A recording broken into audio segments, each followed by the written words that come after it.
اب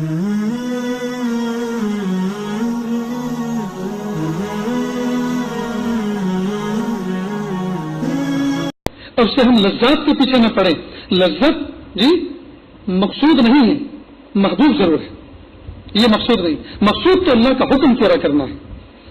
اللہ کا حکم پورا کرنا، دھوپ میں، چھاؤں میں، سردی میں، گرمی میں.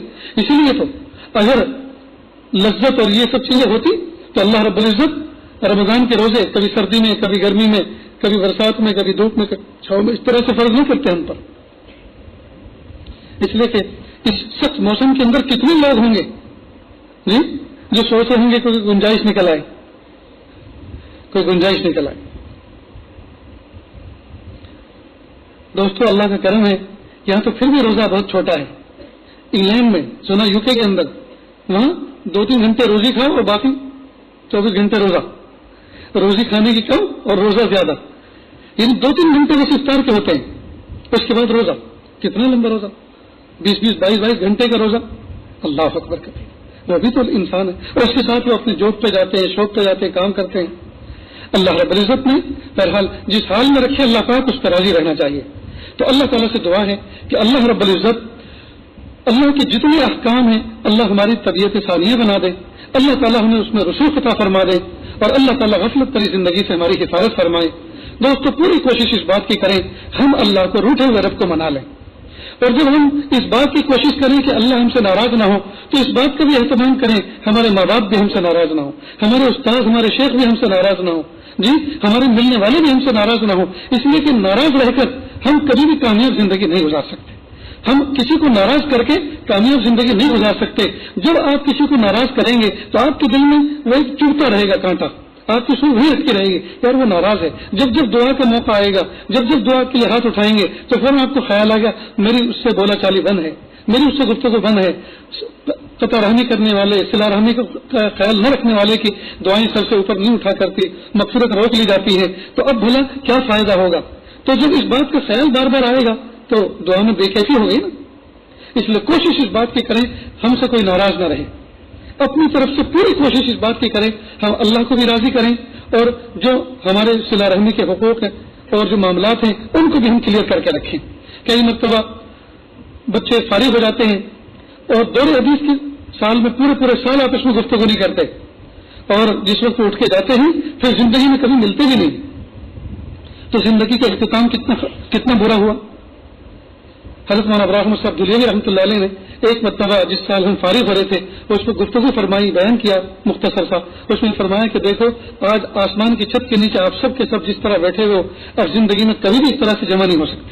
اور واقعی جب بچوں کی سب کو دستار فضیلت باندھی جاتی ہے اور فارغ ہو جاتے ہیں پھر وہ 1 ملتا ہے، 2 ملتا ہے، 5 مل جاتے ہیں، 10 مل جاتے ہیں، لیکن 20-20 40-40 ایک ساتھ مل گئے ایسا نہیں ہوا کرتا. فرمایا سب سالہ جب دارالعلوم دیوبند کا ہوا تھا 100 سالہ جلسہ، اس میں پوری جماعتیں آئی تھی، فضلہ آئے تھے، لیکن اس میں بھی کسی کا انتقال ہو چکا تھا، کوئی اتنا شدید بیمار تھا جو نہیں پہنچ سکا، اس میں پورے نہیں پہنچ، ہاں اکثر پہنچ گئے تھے. کہا وہ شاذ و نادر ایسا اجتماع ہوتا ہے. تو کہا کہ آج سب کے سب اپنا دل صاف کر کے اٹھیں، سب کے سب اپنا دل صاف کر کے اٹھیں. تو جو بچے اس طرح سے دل اپنے صاف نہیں کرتے زندگی پھر ان کی بڑی بے برکتی میں گزرتی ہے، کیونکہ یہ دھبا لے کر گئے نا، اور وہ پتہ نہیں دوسرا ساتھی کس علاقے کا تھا، کئی مطلب نہیں پتا ہوتا علاقہ، دور دراز کے علاقے کے ہوتے ہیں، کس ڈسٹرکٹ کا تھا، کس علاقے کا تھا، نہیں اتفاق ہوتا زندگی ملنے. تو زندگی میں وہ ہم نے کسی سے اگر جدائی اختیار کی تو اس حال میں کہ اس سے ہم نے قطع تعلق ہی کر رکھی تھی، تو یہ اچھی چیز نہیں. تو ہمیشہ اپنے دل صاف کر کے رکھیں. تو اس پر عمل کریں گے انشاءاللہ. اللہ تعالیٰ کے سننے سے زیادہ عمل کی توفیق عطا فرمائیں. وآخر دعوانا ان الحمدللہ رب العالمین. ایک اعلان ہے اچھی طرح سے سمجھ لیں. جس جگہ آپ بیٹھے ہوئے ہیں اس کو لوگ خانقاہ فیض اولیاء کہتے ہیں، میں نہیں کہتا لوگ کہتے ہیں.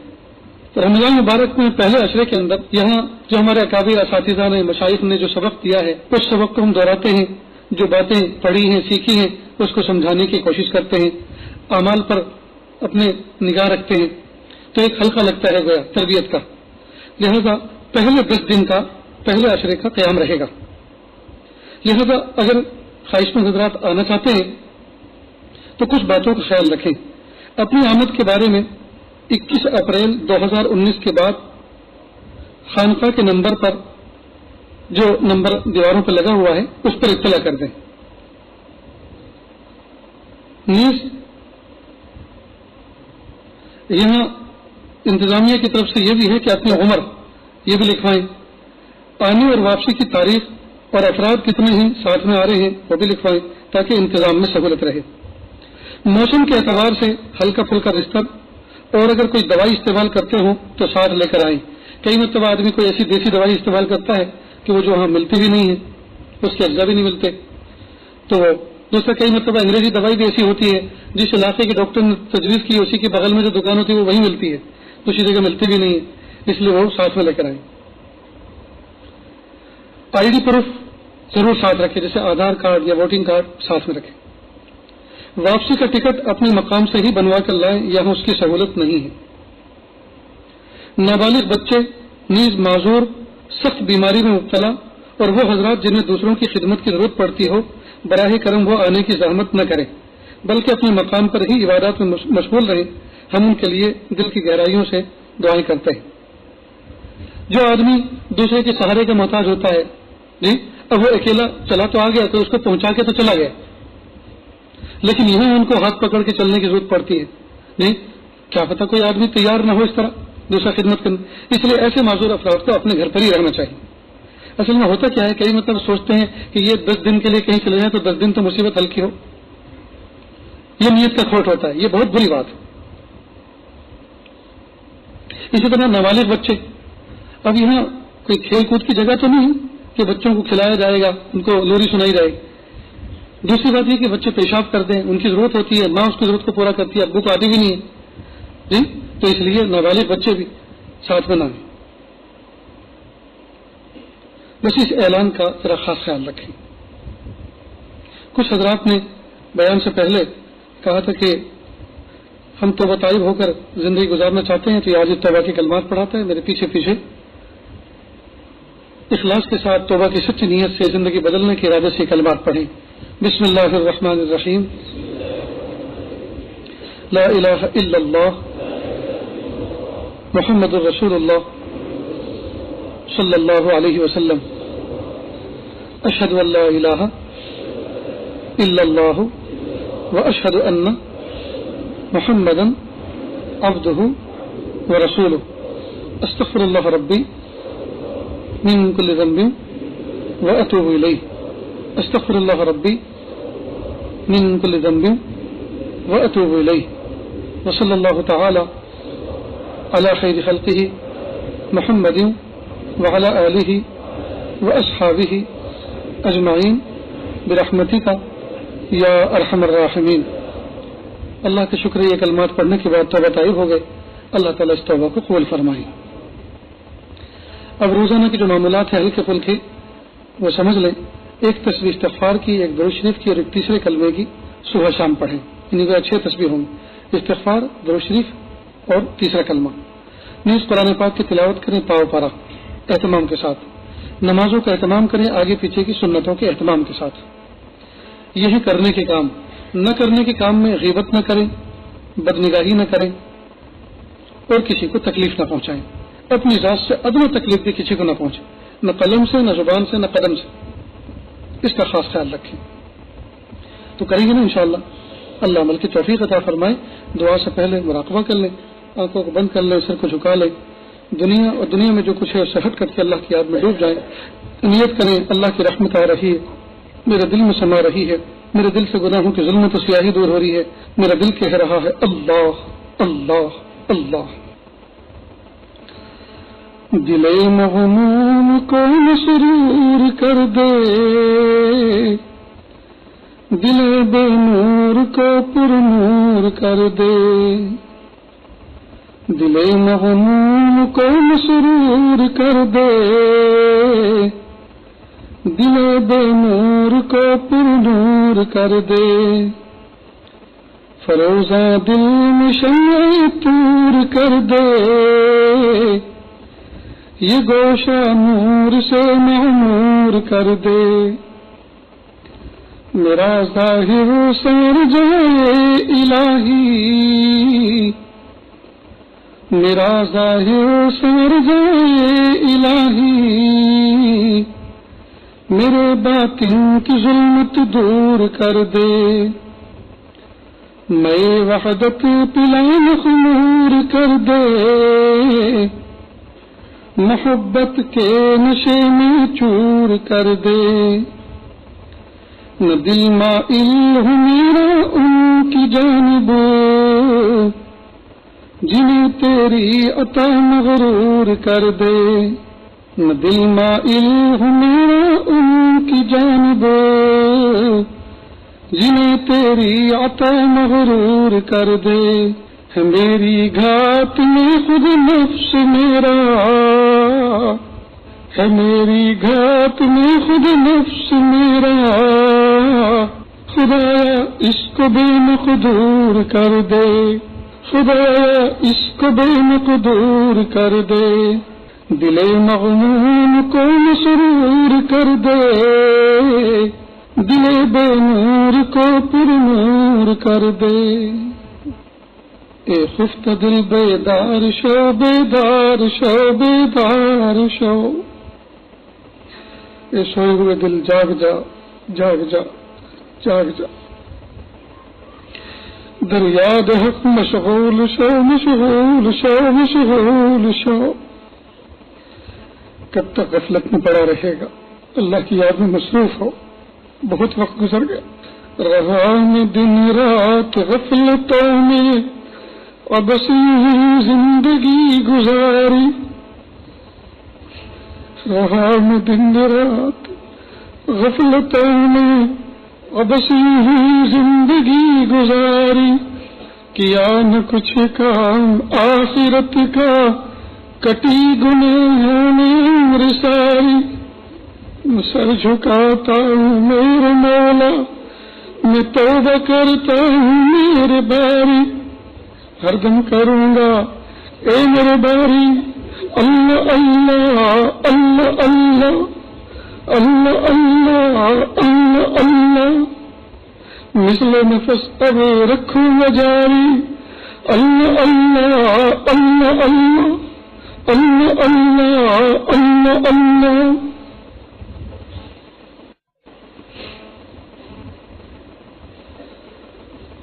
لا الہ الا اللہ، سبحان الملک الاعلی الوہاب۔ ہاتھ اٹھا لیجیے، دعا کر لیں۔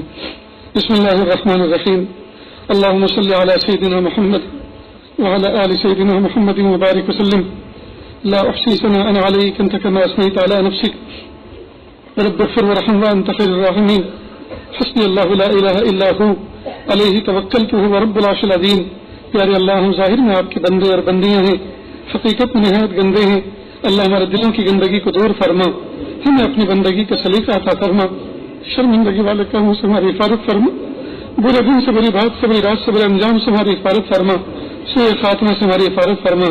اللہ جی، ہم سے تو دو بندوں کے سامنے کی رسوائی برداشت نہیں ہوتی، یا اللہ قیامت کے دن میدان محشر میں اگر آپ نے ہمیں بلا کر یہ کہا کہ دیکھ میرے بندے، تو نے جتنے کالے کرتوت دنیا میں کیے تھے، ہم نے اپنے فرشتوں کے ذریعے اس کی ویڈیو بنوائی تھی، ہم نے اس کو محفوظ کر کے رکھا ہے، تو اگر یہ چاہتا ہے کہ اس کو نہ دکھایا جائے تو تجھے جہنم میں جانا پڑے گا، اور اگر اس کو دیکھنے کے لیے تو تیار ہے تو جہنم میں جانے سے ہم تیری بخشش کر دیں گے۔ میرے پیارے رب، ہم میں سے کوئی بھی مائی کا لال ایسا نہیں ہوگا جو یوں کہے کہ نہیں پیارے اللہ اس کو آپ دکھا دو لیکن جہنم میں مت ڈالو، سب یہ کہیں گے اللہ ان کو مت دکھائیے، ہمارے پردے کو مت کھولیے، ورنہ بہت بڑی رسوائی ہو جائے گی۔ میرے پیارے رب، اور واقعی اگر آپ نے ہمارے پردے کو چاک کر دیا اور ستاری کا پردہ ہم سے ہٹا دیا، جو آپ سے بہت بعید معلوم ہوتا ہے، اگر کھول دیا تو پیارے اللہ بڑی رسوائی ہوگی۔ پیارے نبی صلی اللہ علیہ وسلم کے سامنے سر جھک جائے گا شرم سے، پیارے ماں باپ کے سامنے سر شرم سے جھک جائے گا۔ پیارے اللہ، چھوٹے چھوٹے بچے دیکھیں گے، کہیں گے اچھا ہمارے ابو ہو کر ایسے ایسے کام کرتے تھے، بیٹی دیکھیں گے کہیں گے میرے ابو ہو کر ایسے کام کرتے تھے، معصوم بچہ دیکھے گا تو کہے گا میرے ابو ہو کر ایسے کام کرتے تھے۔ اے میرے پیارے رب، معاف کر دیجیے، معاف کر دیجیے، معاف کر دیجیے، معاف کر دیجیے، معاف نہیں کرنا چاہتے پھر بھی معاف کر دیجیے۔ آپ راضی ہو جائیے، آپ راضی ہو جائیے، اچھے رب راضی ہو جائیے، سونے رب راضی ہو جائیے۔ اللہ بہت زمانے ہو گیا آپ کو ناراض کیے ہوئے، اور بہت زمانے ہو گئے آپ کو ناراض ہوئے۔ اے میرے پیارے اللہ، اب تو آپ راضی ہو جائیے، اب تو آپ راضی ہو جائیے، اب تو آپ راضی ہو جائیے، اب تو آپ راضی ہو جائیے۔ اللہ جی، آپ کے بغیر ہم نہیں رہ سکتے، آپ کی رضا کے بغیر ہم نہیں رہ سکتے. اللہ معاشیت بھری زندگی سے ہم اٹھ چکے ہیں, معاشیت بھری زندگی سے ہم تھک چکے ہیں. اللہ جی چور چور ہو چکے ہیں. میرے پیارے رب معاف کر دیجیے, معاف کر دیجیے, معاف کر دیجیے, مہربانی فرما دیجیے, عافیت کا معاملہ فرما دیجیے. اللہ جی راضی ہو جائیے, ایسے راضی ہو جائیے پھر کبھی ناراض نہ ہونا, پھر کبھی ناراض نہ ہونا, پھر کبھی ناراض نہ ہونا. معاف کر دیجیے اور ایسے معاف کر دیجیے پھر ہم کوئی گناہ کرنے نہ پڑے. اللہ جی زندگی کا قیمتی حصہ غفلتوں میں گزر گیا. اب نہیں پتہ زندگی کی شام کس گلی میں ہوگی اور کس حال میں ہوگی. میرے پیارے اللہ اسی حال میں اگر موت کا فرشتہ آ گیا لے کر چلنے کے لیے, پیارے اللہ عبادتیں چوپٹ ہیں, بکھری پڑی ہیں, سارا نظام بکھرا پڑا ہے, حقوق و لباس بکھرے پڑے ہیں, باقی ہیں. پیارے اللہ کس حال میں ہم اس حال میں آپ کو منہ دکھانے کے قابل نہیں ہے. اللہ جی حقوق و لباس معاف کر دیجیے, ادا کر دیجیے. حقوق اللہ معاف کر دیجیے, ادا کروا دیجیے. میرے پیارے اللہ اس حال میں دنیا سے اٹھائیے کہ حقوق اللہ حقوق و لباس بالکل کلیئر ہو چکے ہوں, صاف ہو چکے ہوں. آپ ہم سے راضی ہوں, ہم آپ سے راضی ہوں. اس حال میں آپ کے پاس پہنچے. پیارے اللہ آپ ہم سے راضی ہوں. رب کریم اس حال میں ہمیں دنیا سے اٹھائیے. میرے پیارے اللہ رحم کا معاملہ فرما, عافیت کا معاملہ فرما. اللہ جی اپنی محبت دے دیجیے, اپنی ولایت دے دیجیے, مقام احسان دے دیجیے, مقام ولایت دے دیجیے. میرے پیارے اللہ ہم سب کو ایسا بنا دیجیے ہم آپ کو پسند آ جائیں. میرے پیارے اللہ آنے والے انتخاب میں اللہ ہمارے ملک میں ایسی پارٹی کو فتح سے ہمکنار فرمائیے جو اس ملک کے لیے, اس ملک کے مفادات کے لیے, اس ملک میں رہنے والے انسانوں کے لیے, اہل ایمان کے لیے, سب کے لیے پیارے اللہ نفع بخش ہو. اللہ اس پارٹی کو اس ملک کے آنے والے انتخاب میں فتح سے ہمکنار فرمائیے. میرے پیارے اللہ عافیت کا معاملہ فرما, رحمت کا معاملہ فرما, ہمارے ملک کی سرحدوں کی حفاظت فرما. یا اللہ ہمارے پڑوسیوں کو محبتوں کے ساتھ رہنے کی توفیق عطا فرما, ہمیں ان کے ساتھ حسن سلوک کرنے کی توفیق عطا فرما. میرے پیارے اللہ اس محفل میں نہ جانے کتنے دکھیارے, نہ جانے کتنے غم کے مارے بیٹھے ہوئے ہیں. اللہ سب کے دلوں کے اندر کچھ نہ کچھ ایسی تمنائیں ہیں جن کو مخلوق کے سامنے کہہ بھی نہیں سکتے اور دل میں رکھ کر سہ بھی نہیں سکتے. اللہ سب کی دلی جائز نیک تمناؤں کو پورا فرما. کتنی جوان بچیاں گھروں میں بیٹھی ہوئی ہیں کہ اللہ ان کو مناسب نیک سارے رشتے عطا فرما. کتنے جوان بچے کہ اللہ ان کے رشتے نہیں آ رہے, کہ اللہ ان کو نیک سارے جوڑے عطا فرما. اللہ کتنوں کے نکاح ہو چکے لیکن میاں بیوی میں سچی محبت قائم نہ ہو سکی, نفرتوں کے ساتھ زندگی گزار رہے ہیں. کہ اللہ اس ازدواجی زندگی کو خوشگوار بنا دیجیے, محبتوں کے ساتھ گزارنے والا بنا دیجیے. اللہ کتنے ایسے جن کا نکاح ہوئے زمانے گزر چکا لیکن گود اولاد سے خالی ہے, اللہ ان کو نیک سال اولاد عطا فرما. کتنے ایسے جن کے یہاں صرف بیٹیاں ہیں, اللہ ان کو بیٹے کی دولت عطا فرما, ان کا جانشین پیدا فرما. میرے پیارے اللہ کتنے ایسے ہیں جو روزی روٹی کے اعتبار سے پریشان ہیں, اللہ حلال روزگار عطا فرما, حلال کاروبار عطا فرما. کتنے ایسے ہیں جو اپنے کرائے کے گھر سے پریشان ہیں, اللہ ان کو ذاتی مکان عطا فرما. کتنے ایسے ہیں پیارے اللہ جو شوق کے اعتبار سے پریشان ہیں, کہ اللہ ان کو حلال روزگار عطا فرما. میرے پیارے اللہ غلہ سبزی ترکاری میں برکت عطا فرما, پھلوں اور پھولوں میں برکت عطا فرما. اللہ جی آنے والے رمضان کو گزرے ہوئے رمضان سے بہتر بنا. یا اللہ اچھے انداز سے روزے رکھنے کی توفیق عطا فرما. اللہ جی آپ ہم سے راضی ہو جائیے, آپ ہم سے راضی ہو جائیے. پیارے رب زمین و آسمان کے بدلے ہوئے تیور بتا رہے ہیں, آپ ہم سے ناراض ہو گئے ہیں, آپ ہم مجھ سے ناراض ہو گئے, آپ راضی ہو جائیں, آپ راضی ہو جائیں. اور ہم رجب میں آگ لگی ہوئی ہے, ترس کھا لیجیے, اللہ ترس کھا لیجیے. تین حرم پاک کی حفاظت فرما. میرے پیارے اللہ تین حرم پاک کی حفاظت فرما. امت کو عزت رفتہ عطا فرما, شان رفتہ عطا فرما, شوکت رفتہ عطا فرما, خلافت رفتہ عطا فرما. میرے پیارے اللہ رحم کا معاملہ فرما, عافیت کا معاملہ فرما. اللہ جی اسکولوں کے اندر دنیا اصلی تعلیم کے اسکولوں کے اندر امتحانات کا دورہ ہے. پیارے اللہ ماں باپ بڑی محنت سے بچوں کو پورے سال پڑھاتے ہیں, بھاری فیس ادا کرتے ہیں, بچوں کو ٹیوشن پڑھاتے ہیں, اسٹیشنری مہنگی خرید کے لاتے ہیں. پیارے اللہ بچوں کو کامیاب فرما دیجیے. مدارس عربیہ کے اندر بھی امتحانات کا دور ہے. میرے پیارے اللہ امتحان کے فکر کے بہانے سے بچے ان مقامات کو حل کر لیتے ہیں جو سبق کے درمیان حل نہ کر سکے. میرے پیارے اللہ عافیت کے ساتھ جو امتحان کا منشا ہے کہ پوری کتاب پہ نظر پڑ جائے, مضامین مستحضر ہو جائیں, پیارے اللہ اس منشے میں پورا اترنے کی توفیق عطا فرما. امتحانات میں دونوں جہان کے امتحان میں کامیاب فرما. زندگی میں جب کوئی امتحان آئے میرے پیارے اللہ عافیت کے ساتھ کامیابی سے ہمکنار فرما. پیارے اللہ دور دراز سے طلبہ عزیز چل کر آئے ہیں, جو پیسے ماں باپ نے ان کو اپنے کھانے اور خرچے کے لیے دیے تھے، ان بچوں نے یہ دینی راستے میں ان کو خرچ کر کے مجلس میں شرکت کی. میرے پیارے اللہ ان بچوں کا آنا آسان فرما، آنا قبول فرما، جانا قبول فرما، جانا آسان فرما. میرے پیارے اللہ کام میں لگے رہنے کی توفیق عطا فرما. ان بچوں کو ماں باپ کی آنکھوں کی ٹھنڈک بن کر زندگی گزارنے کی توفیق عطا فرما. میرے پیارے اللہ فرما بردار بن کے زندگی گزارنے کی توفیق عطا فرما. جن اداروں میں یہ پڑھ رہے ہیں ان اداروں کو دن دونی رات چوگنی ترقی عطا فرما. اداروں کے سرخروئی کا باعث بنا کر قبول فرما. میرے پیارے اللہ اس محفل میں نہ جانے کتنے دکھیارے، نہ جانے کتنے غم کے مارے بیٹھے ہوئے ہیں. اللہ سب کی دلی جائز نیک تمناؤں کو پورا فرما. پردہ نشین عورتیں دور دراز ان آوازوں پر جہاں آمین و لبیک کہہ رہی ہیں، میرے پیارے اللہ ان کے دلوں کے اندر کچھ تمنائیں ایسی ہیں جو نہ کسی کے سامنے کہہ سکتی ہیں نہ دل میں رکھ کر سہ سکتی ہیں. اللہ ان کے دلی جائز نیک تمناؤں کو پورا فرما، صحت عطا فرما. کتنی بیمار ہیں ان کو شفا عطا فرما، کتنے قرضوں میں ڈوبے ہوئے ہیں اللہ عافیت کے ساتھ یا اللہ ان کے برات کے فیصلے فرما، اور کتنے مرضوں میں جکڑے ہوئے ہیں اللہ عافیت کے ساتھ شفا کامل عطا فرما. پیارے اللہ جو مانگا عطا فرما، جو مانگنے سے لگے وہ بھی عطا فرما. اللہ جی مانگنا نہیں آتا بن مانگے عطا فرما، مانگنے کا ڈھنگ اور سلیقہ عطا فرما. وصلی اللہ تعالی علی خیر خلقہ